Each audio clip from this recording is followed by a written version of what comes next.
Well, we have active weather across the country this weekend, 2 coastal storms and some snow even in the central U.S., and it's about to get even more active next week.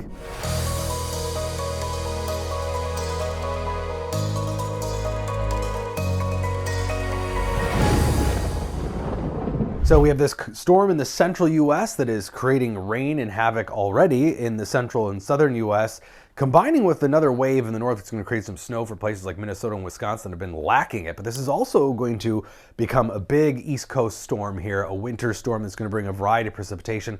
Winter storm watches from Pennsylvania, New York, through Vermont, New Hampshire, Massachusetts, all of the above there, and then winter storm warnings here and winter weather advisories across West Virginia and Virginia.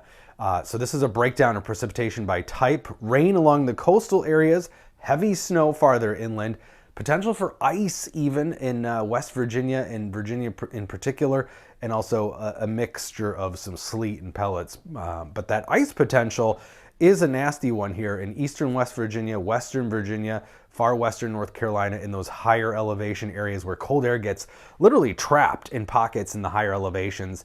As the rest of the area warms up, as this system approaches, you get that cold, those sub-freezing temperatures trapped in eastern West Virginia, western Virginia, and that's why we have that ice potential there, because it's warm aloft, but cold air, sub-freezing air, is still trapped closer to some of the surface areas. So here's the onset of precipitation. You can see the variety of precipitation types into Saturday. Heavy snow for upstate New York, Pennsylvania, rain along just the coastal areas, which is typically the case with these storm systems along the East Coast, but heavy snow up to a foot or more for parts of New York, into Vermont and New Hampshire and western Massachusetts, but a pretty sharp cutoff, as I mentioned. So Boston is one of these typical spots where you have a huge disparity between the coastal areas and then a little further inland, maybe just a few inches or just mostly rain along the coast, but then heavy snow into inland areas of central and western Massachusetts up through Maine. Then we have the West Coast storm,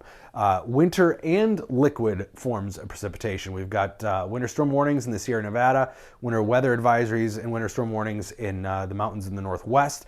And also we're going to be talking about big waves, 30-foot waves possible off the coast of California with this storm system. Rain and snow moves into Washington, Oregon, and then spreads across California into Saturday. Again, heavy snow in the Sierra Nevada, which is good. This is what recharges the aquifers that is necessary for water for California, of course. But several inches of rainfall in the Pacific Northwest, and even liquid equivalent of that snowfall in the Sierra Nevada. So a lot of moisture in that snowpack, and we are going to be measuring it in feet in the Sierra Nevada, but all up and down the Rockies here over the course of the next couple of days. And this is just the first storm system. Another one is going to hit next week, and that's going to affect much of the rest of the U.S. too. Not to be outdone, we want to mention that we are going to see some snow in Minnesota and Wisconsin, where it's been very lacking, bare ground for a lot of areas. The North Shore of Lake Superior could see a half foot of snow.